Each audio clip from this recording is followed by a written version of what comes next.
For me, this is like the hidden part of our religion that people are not aware of. The Mossad's operatives inside of Iran building drone factories and launching operations for Afghan Pashtuns in collaboration with the State of Israel infiltrated Iran on the Iranian-Afghan border. Welcome back to the podcast. My name is Aaron Sokol, and you're watching Parsha Inspired. We're here with Harry Rosenberg. Harry, why are the Jews looking for the lost tribes? When the students of the Vilna Gaon came to Israel and they made a court to start making a game plan for the redemption, and the first thing they did was they wrote a letter to the 10 tribes, to the lost tribes of Israel. I was able to get a hold of this letter. The letter never made it to the tribes, but the letter still stands, and it's on us to deliver that message to them and say what that message is. When I read this letter, it made me cry, and I read it over and over because it reminds us of such a crucial part of our future, of what must happen in order for us to get free. So first and foremost, the letter details to the 10 tribes the suffering that the Jewish people have gone through for 2,000 years under brutal hosts of the Christians and the Muslims and their persecution onto us and trying to convert us to their religions, and how poor and impoverished we are in our diaspora, that we can't own lands and that we're suffering. But there's one thing that we do have, that we've kept the Torah in perfect, pristine, preserved a state of preservation. So first and foremost, we shouldn't expect the 10 tribes to have halacha, to have Jewish law, to have a Gemara and a Mishnah. They went into exile already serving idols. So the Jews of Tzfat, the Kabbalists of Israel of Shklaf, one of the main students of the Vilna Gaon, they're basically communicating to the lost tribes, we did our part. We held on to the law. But boy, are we suffering. But what do we need from you? What's the ask? The ask was, we heard legends and rumors that you're a nation of mighty warriors, that you have a kingdom with gold and rich minerals all throughout your lands, and that you're a tremendously mighty nation. My brothers, 10 tribes, we need you to march into Europe, march to Israel, and save us from the sword of the Crusades, of the jihad, of the caliphate, of all these guys coming and oppressing us. We need you. And it was a cry for help. It breaks your heart when you see how desperate these individuals were for some security, some protection, military protection. So first and foremost, Afghanistan is called the graveyard of empires. Why is Afghanistan called the graveyard of empires? It's been the same exact tribes there for 2,600 years, literally. So that means Alexander the Great and Genghis Khan and Napoleon and the British and the Russians, the Soviets, even America, no one can conquer Afghanistan. I think the two most unconquerable places in the world actually were the two places where we have lost tribes, were Afghanistan and Ethiopia. Ethiopia has been unconquered the whole entire time, minus a small little battle with the Italians that didn't work out for Italy. And so you see, these are the same tribes there the whole entire time. And the whole entire world knew that Afghanistan is the mightiest warriors in the world, that you can't conquer them. So yeah, the tribes went into exile without the Torah and without the Mishnah, but they went in with the strength of Israel. The Jews, we went into exile with our minds, with some good wisdom, be lawyers, doctors. We're not such strong people, such strong fighters. And so now it's our message to deliver the letter to the whole entire diaspora, to let them know our perspective on the role that they could help us with. I think it kind of already happened. I'm going to share some inside information right now that is public knowledge if you look hard enough to find it. So Vilna Gaon is speaking about the future military alliance between the Afghan 10 tribes and the Jews to take out our enemies. If you look at what happened in the last war with Iran, you can look it up yourself. About 40% or more of the Mossad's operatives inside of Iran building drone factories and launching operations, doing stuff, were Afghan Pashtuns in collaboration with the State of Israel, who infiltrated Iran on the Iranian-Afghan border, which could be roughly 10 times the size of the Texas-Mexican border. So the border between, Texas and Mexico, which is being infiltrated at all times, we have a border between Afghanistan and Iran, which is much greater. And they're skirmishing with each other always on that border over water rights, river rights. So the Iranians and the 10 tribe Pashtuns are not hand in hand allianced Muslims. They're enemies with each other. They shoot each other and fight each other. And the Mossad leveraged in a good way the desire from these 10 tribers in Afghanistan to serve the state of Israel, to serve the Jewish people in a military manner, because they see that the Jewish people have the means to provide for them a redemption, provide for them their own geula that they're searching for. The people in Afghanistan don't need military protection for their geula. We need military protection for our geula, for our redemption. What do the people in Afghanistan need for their redemption? And I'll tell you something, and it's clear as day. The people of Afghanistan are suffering beyond imagination. All the people of Afghanistan are living in a total state of third world poverty. Afghanistan is the richest nation in the world as far as rare earth minerals and gems and rocks go, and all these things that are used for the batteries and technology today. You have third party countries coming in, mining it, abusing and neglecting the rights of the Afghan people, and taking money outside of Afghanistan into hostile enemy nations of ours. So first and foremost, watching the Mossad collaborating with the 10 tribes to take down the last remaining enemies that we have trying to shoot rockets at us was like, boom, whoa, that was a crazy call that the Vildergone made, because that's what ended up happening. But now that's what I'd call like the start of the redemption, like the opening, because now we're going to go through the list of the 7 prerequisites that the Vilna Gaon says have to happen for the Geula to come. How this partnership between us and them can and will evolve into total redemption. This November 2nd in Israel, in Jerusalem, is going to be the first International Congress of Noahides in Israel, with over 100 countries involved, and representing thousands, if not tens of thousands of Noahides who have already committed. Our world is in chaos. But there is only one thing that starts to reconnect. Everyone. I was just the normal kind of secular kid, went to university. But then I began to feel a very strange feeling that there was a force in the universe directing the universe, that there was something not random, and I didn't know what was happening. But I kept searching and searching. What was really going on? So in 2016, I saw a video that really inspired me and introduced me to Judaism, the Jewish people, and the Noahide path. And this changed my life because I started on a journey of curiosity and introspection. This is the story of the people who find answers in an unpredicted place. Don't be afraid to go outside the box.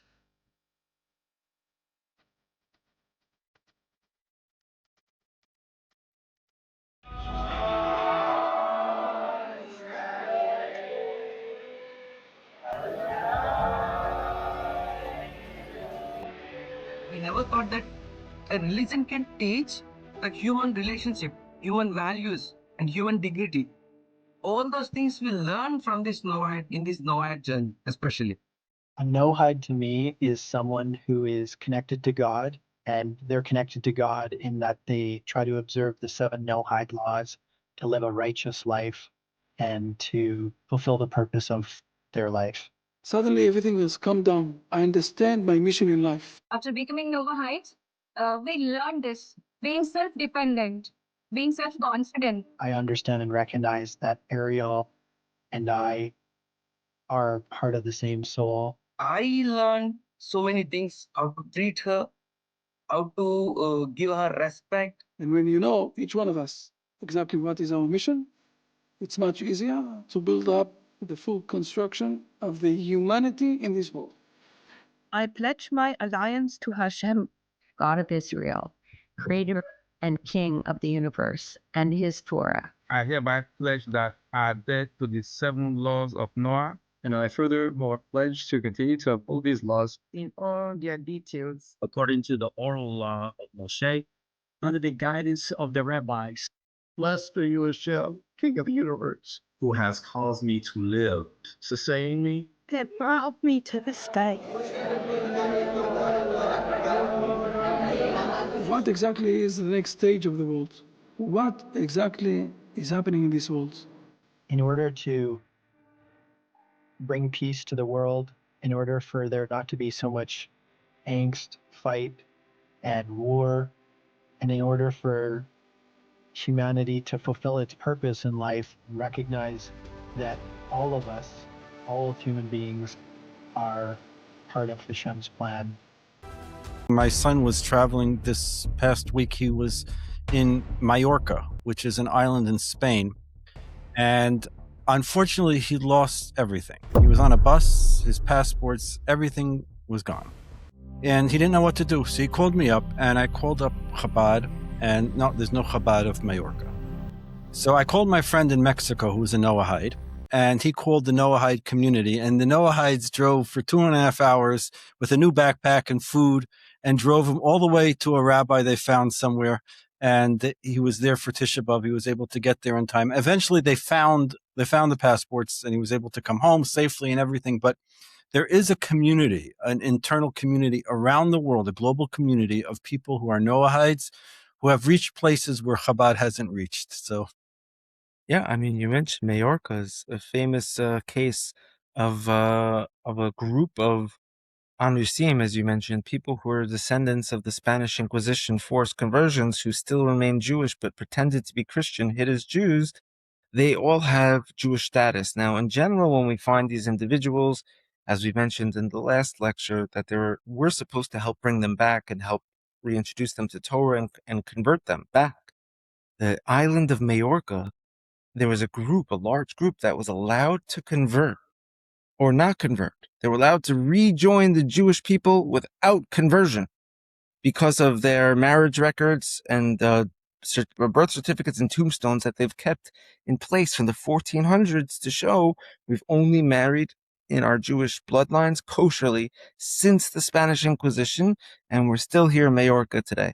okay, so what are the seven things that the Vilna Gaon wrote down? Okay, so first of all, this is in Kol HaTorah, which is a manuscript that was written down by the Vilna Gaon and his main students, and there's still his descendants in Israel today that have different parts of it that some are missing, some are not, and they're putting it together and finalizing it. But what we have so far, I wouldn't say is the final version of all the teachings, but here's what we have so far. There's some mysterious ones that will appear in the future. The first one, and the Vilna Gaon bases this all off of Jewish writings. It's not like he made it up. The first one, the Vilna Gaon, they write a pasuk from, I'll say it in the English, it's from Tzefania 3:20, where it says, "At that time I will bring you in, and at that time I shall gather you," which is a double language of two gatherings. One is Judah, one is the 10 tribes, but basically the ingathering of the exiles is number one. The first prerequisite is we have to have the Jews return to Israel, and then the 10 tribes waking up. That's rule number one. It's a prerequisite for all things. Rule number 2 is the rebuilding of Jerusalem. As it says in Isaiah 6:27, "Give him no rest until he establishes Jerusalem, until he makes her a praise in the earth," meaning Jerusalem has to be reestablished. I believe it's a Tosfos in Talmud on Shabbos also. It says, "How will we know when the Mashiach is here? When Jerusalem is fully built up." There's also opinion in the Torah that says Ruvo Kukulo, a majority is considered like all. If you look at Jerusalem, it's almost majoritarily built up. But we're almost there, because today in my neighborhood in Jerusalem, there is construction everywhere. They've ripped up all the streets and traffic is mayhem, and they're building light rails and all this stuff to move people through Jerusalem. And everyone in Jerusalem is complaining that what's going on with this unending construction. I said, listen, guys, there's going to be millions of pilgrims coming to this holy temple, the third temple soon, and this is preparations for it. It was nice that we lived in a little quiet neighborhood next to the old city of Jerusalem. That was a little pristine, quiet neighborhood. I said, I don't know how long it's going to stay quiet over here. It's about to get crazy. So that's number 2, the rebuilding of Jerusalem. Number 3 is what we'd consider removing the contamination from the land. And it's from Ezekiel 36:8, which says, "You, mountains of Israel, shoot forth your branches and bear your fruit for my people Israel, for they are about to come." And we see from the Talmud, I think it's from Rav Hillel, says in Sanhedrin, in 98a, he says, there's no clearer sign of Geula, of redemption, than the land of Israel bearing fruit. So growing fruit in Israel, purifying the lands, etc. This is a sign of the redemption. Right now, where we have a farm I own 10 acres, 40 dunam of land in the Beit Shan Valley. Beit Shan Valley, according to Reish Lakish in Erevin, is where the Garden of Eden was located, the entrance of the Garden of Eden. There's an argument in the Talmud where the Garden of Eden was located. Is it in the hanging trees of Babylon, or is it in Israel? If it's in Israel, Reish Lakish says it's in the Beit Shan Valley. By the way, there's a double correlate that people don't realize, that not only does it say that V'ant bechem titain pri, that the branches will give forth fruit for my people, for they are sure to come, but it also says that it won't give fruit until the time is to come, meaning that the shalosh shavut, the oath that God said that we shouldn't come up, is until something happens, until the land begins to produce fruit, in which case you should come running as quickly as you can, and bring your Noahide friend and your Pashtun friend. Bring everybody there, and okay. So let's let the continue. whole team show up. Yeah. Well, so as I was saying, this Beit Shan Valley, where the Garden of Eden was located, when Rome conquered Israel, they turned Beit Shan, most people don't realize, into the capital of Israel. The capital of Israel during the Roman Empire was Beit Shan. Why? There was tropical water springs all over, and they had palaces with big waterfalls and rivers and crystal clear water springs all over. But for 2,000 years, since Israel's been desolate after Rome left and no one's been there, Beit Shan turned into a wasteland of the worst inhabitable place you could ever be. You couldn't even walk through Beit Shan without getting malaria from all the mosquitoes there in the swamps, meaning the water remained untreated and it was piling up and swampy and muddy, and it was terrible.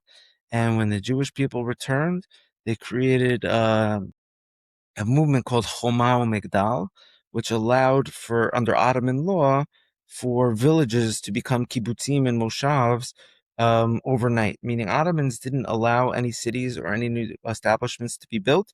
But if you already had a wall and a tower, a gate around your village and a tower, you could be considered a legitimate establishment of your own community.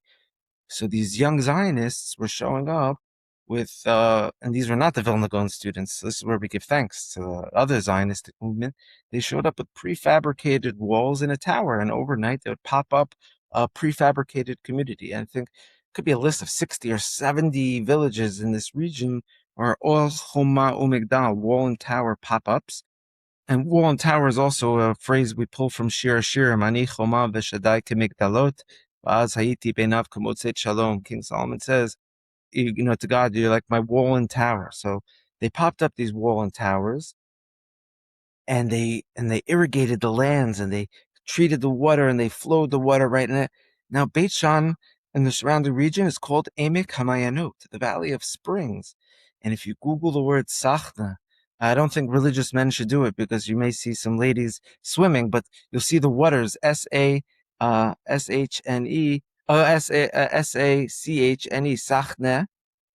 You'll see the most beautiful tropical waters of your entire life, with fruit-bearing trees growing all around it, like the most paradise region of the world, that for 2,000 years was desolate. So from my perspective, I'm like, yeah, check mark on this prophecy of uncontaminating the land. By the way, in my garden right now, I have 250 esrog trees that I grew from seed. Some of the trees are full of esrogim, beautiful esrogim.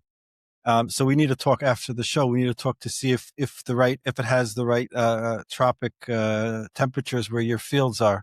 Maybe we could see about putting some esrogim trees. For sure. I've planted 2 etrog trees on my farm already, and they grew quite well. So let's discuss. It has to be a USRD, I think 11 hardiness, something like that, which means that it never gets below freezing. No, and the Beit Shan Valley is the warmest part of Israel. It's considered the warmest. Okay, But that's it. winter Beit Shan is like. We'll talk about it after the show. We're starting a Pardes. Let's. I have been waiting to acres and find acres some. of I've been farm. waiting to find some place to plant these trees, and This is unbelievable opportunity. We have a lot of land that needs to be planted. So let's keep going, because number 4 really blew my mind. The Vilna Gaon teaches that in order for us to get the redemption, we need to reestablish what's called the inner circles. What's the inner circles? The classic verse for this inner circles concept comes from Isaiah 126, where it says, I will restore your judges as at first, your counselors as at the beginning, and afterward you shall be called a city of righteousness, a faithful city. The inner circles. But the Talmud teaches something wild. Rav Hillel says on Shabbos 119b, he says, Jerusalem was destroyed only because the men of faith ceased from her. And what we describe that as the inner circles, that these guys worked together. The commentators say they worked together, they trusted each other, and they had their own agenda to keep Jerusalem safe and protected. So everyone has to have an inner circle and join other inner circles.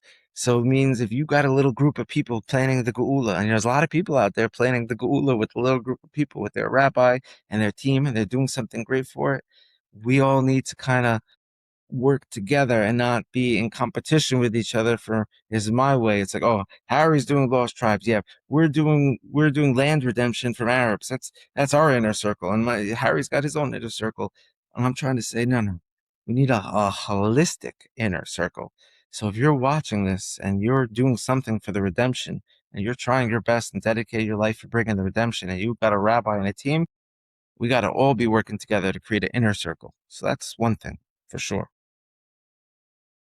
Now, number 5 is to make a Kiddush Hashem in the world by showing where in the Torah all the sciences come from. So the Vilna Gaon was very serious about mathematics and science, so much so that professors from universities, famous professors from universities of Europe, would travel to Lithuania and wait long amounts of hours outside the Vilna Gaon study house just to ask him questions on astronomy and the stars and science. This is written down information in the Lithuanian courts from the Gentile and from the Jewish sides. And the Vilna Gaon would answer them unbelievable answers that would solve years of debates between scholars. So much so that there's mathematical theories today named after the Vilna Gaon. I think one is called Kramer's theory. It's math. The Vilna Gaon showed these guys all the answers they ever wanted, and he would show them from the Torah how he knew it, and it would blow their minds. The Vilna Gaon said, this is nothing what's about to come in the future. What's going to come in the future is going to be a total alignment of the sciences and the Torah, and that at that moment, the whole world will realize that the Torah is the authentic text, because all of the things of reality are found within it, unlike anything else. And fascinating. Yeah.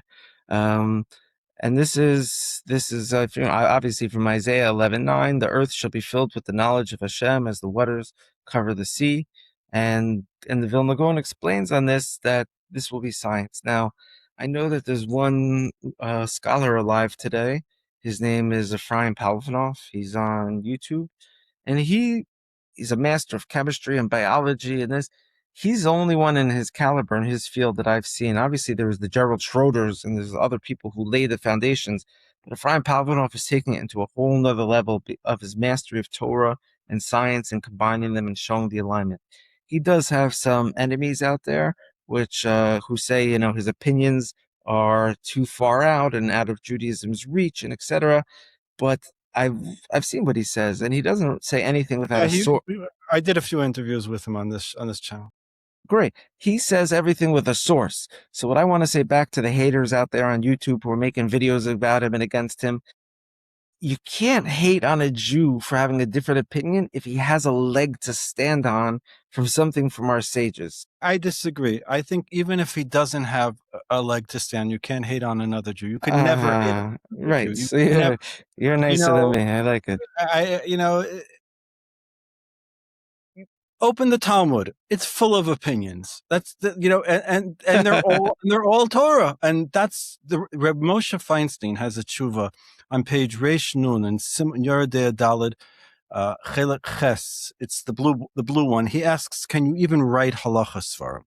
And he says you can't because you don't follow halachas for him. You have to go to your rabbi and ask him every single situation. You can't just rely on that. And even if you could, they don't have the authority to tell you anything because they're not the Sanhedrin. We haven't reached that point. And he says all the Talmud is you have Beis Shammai, Beis Hill, you have a Mishnah, you have the Tanoim, the Amoraim, different people arguing, and then you get down to the Rishonim, the Rosh and Tosfos, and you have the Ramah and the Shulchan Aruch also debating, and they're at each other. They're at each other's throat. The Ravid, the Rambam screaming, "No, you're wrong. How could you say this?" And then you get further down, and then you even get today. You have different rabbis, but to say that you're not Jewish or that you're puzzled because I think that that's something that has always been, and is something that we can change today. We have the ability through information, like you're saying, this information technology, that we're able to share information, and we have no shortage of information. We could all look everything we're talking about right now on this video. You could look up,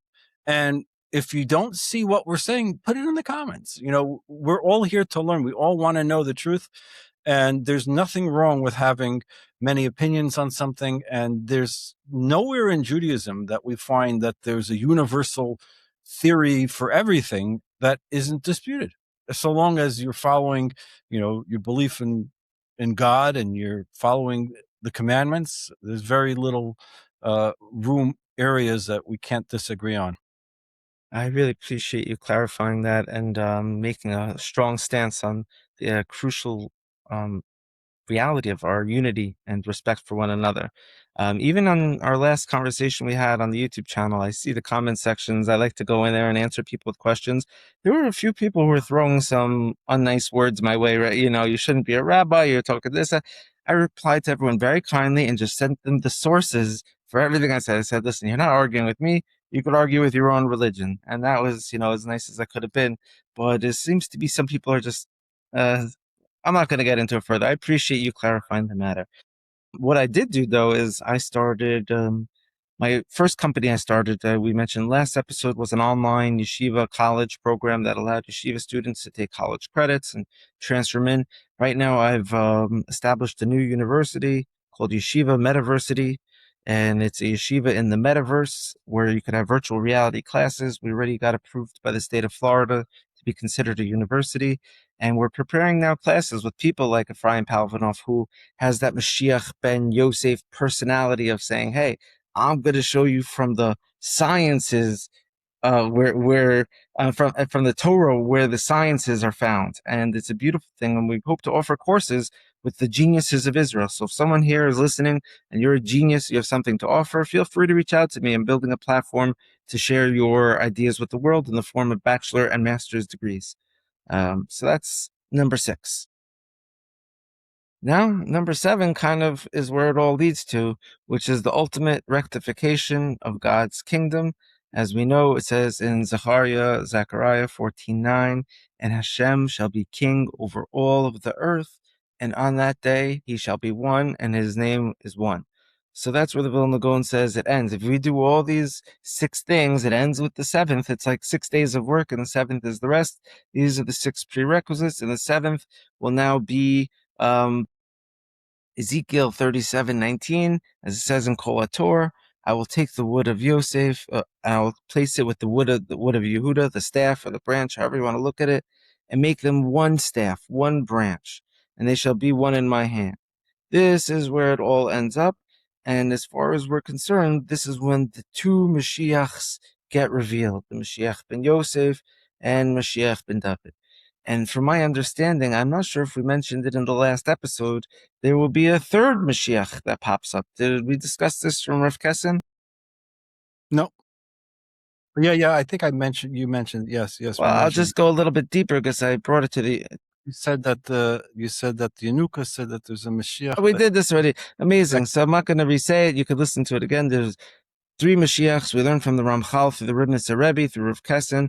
Yeah, from what I understood from all the research I've put into this topic, is that in every generation there's messianic figures and candidates who can play that role and look like that role. But until the role is finalized, that person doesn't get like the official status.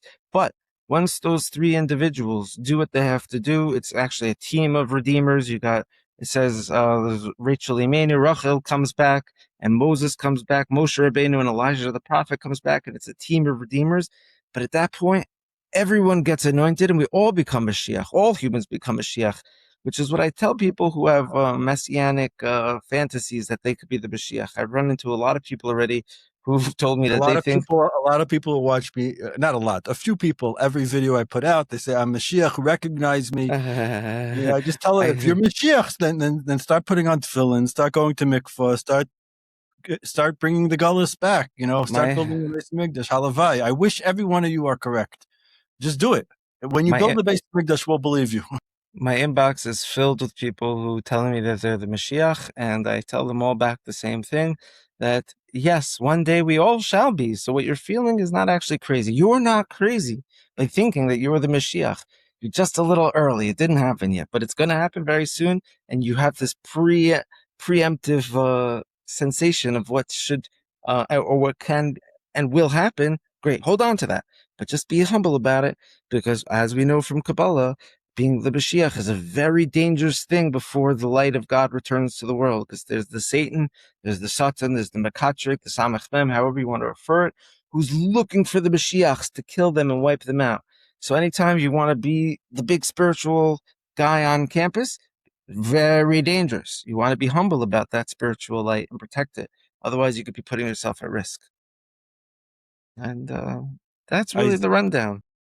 Isaiah 52, which we read this week in synagogue, ends with a prophecy that says, L'chein, at the end of times, Yeda Ami Shmi, my nation will know my name. L'chein bayemahu ki ani hu hamadaber hineni. It's me. God says, it's me. I'm the one who's saying this. Ma novu alai harim. Those mountains that Isaiah 36 talks about, Ragli Mevaser Mashmiya, the feet of the Mevaser, the one who stands on the mountain, who's calling to the next mountain to tell people about Mashiach. Shalom Mevaser, he's going to tell about peace. Tov Mashmiya, he's going to tell about the good. Yeshua Oimer, he's going to tell that the redemption is unfolding. Litzion Molach Elohoyach, that to Tzion, that God once again has returned and is king. And then it says, Kol Tzayfayach Nasu Kol, the voice of the people who see. Tzayfayach is to see. Nasu Kol will give their voice, Yachtov, together. That means everybody's going to witness it together. Yiranu, and they're going to sing, Ki ayin ba'ayin yiru b'shuv Hashem b'tzion. Every eye is going to witness this. Now, these words would have been meaningless 100 years ago. What do you mean every eye is going to witness this? How are they going to witness this redemption of God returning to Zion? I think today the answer is very clear. We are witnessing the Industrial Revolution. We're witnessing AI. We're witnessing technology. As you said, the Vilna Gaon was very early in the 1700s. He was the beginning of what we are now seeing, the result of this expedited time. I heard that if we make the cheshbon from Daniel, the amount of years that were a question of exactly how many years from when the mosque, or not the mosque, when the Dome of the Rock was put there in the year 610, approximately, it depends how you calculate it, you will come to the exact moment we're at today. So, thank you so much. Maybe you could lead us out in a blessing, or if you have something else that you haven't said yet that you'd still like to say. Sure. The last thing I want to say is my opinion on the Mashiach and the Geula, because it says in the Gemara, "Ein bein yemos haMashiach ela shibit malchias bilvat." There's no difference between the times of the Mashiach and not the times of the Mashiach, except for the nations ruling over our shoulders. That we have these middleman nations taxing us and not allowing us to freely serve God. That's the practical common difference between the Geula and not the Geula. Obviously, there's other statements in the Gemara about it. This is one opinion. It's just that the Vilna Gaon says that the creation, the 7 days of creation, is like a timeline for the Geula to come, meaning that there's 7 days of creation. Each day of creation we see from the formula presented by King David that 1,000 years is like a day in your eye, God, that each day of creation is parallel to 1,000 years of human history that will come. And so when the 6,000th year will start, the 6,000th to 7,000th will be equal to the last day, the seventh day of the week, which is Shabbat, which is where we get there will be a 1,000-year period of a great Shabbat that will come, and we're only a couple hundred years away. But according to the timeline, I think 1990 or 1991 was already considered Chatzot, like the afternoon of Friday afternoon, which according to Jewish law, you're not allowed to do malacha anymore. It's only you're not allowed to do work. Only preparations for Shabbat at this point are allowed. And I think we're at a point now, it could hypothetically be, where a human can make what's called an early Shabbat, if they want. What's an early Shabbat? An early Shabbat is when I'm coming home from work late and I'm riding home from the highway and I have 5 minutes until the 18 minutes are up. It means I've already burnt candlelighting time and I'm 13 minutes into the 18 minutes and I'm riding home and I'm going to make it. But on my way home, I'm passing a whole group of Jews walking home from shul already who've already taken in Shabbat upon themselves. They're already in Shabbat. And I'm driving my car. So you see in real life, there's a scenario where one Jew in the same street could be in Shabbat and the other Jew is not in Shabbat yet. And it's all a matter of who wanted to enter Shabbat early and who didn't. You're allowed to. So I say it's the same thing with today. You want to go into the Geula, you want to live in that life, you can enter if you want. And thank God, to a degree, I feel like I'm there. Why? I live in Israel. Thank God I have a way to provide bread and food for my family, that I work, and that I'm not struggling in any way possible. I'm healthy, thank God. My family's healthy. We're all there. I have the best life. I wake up so happy. So I'm like, oh, this is the Geula. I'm living in the redemption.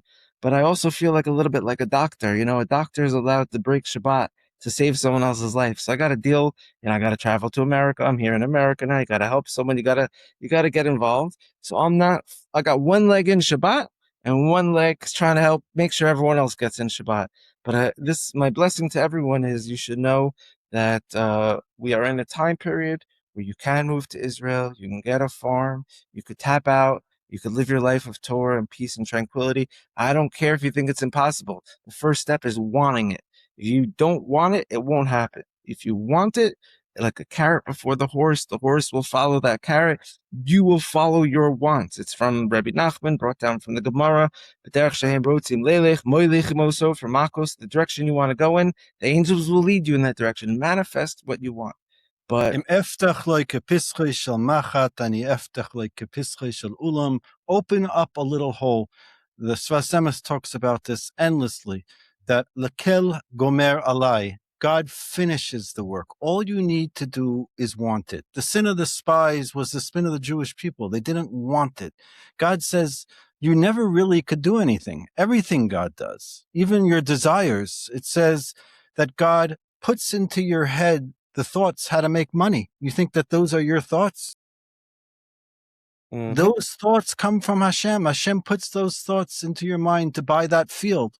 The Onkelos says, "Hu diyavle eitza lichnos nechasim," that God gives you these ideas. So what really is us? Us is what we want. And once we want it, God anyways is doing it. So let him do it. All he wants is you're willing. Reb Tzvi Yoel Rosenberg, thank you so much for joining us. Until next time, shalom from the holy city of Beit Shemesh. Let's go. Thank you again. I'm looking forward.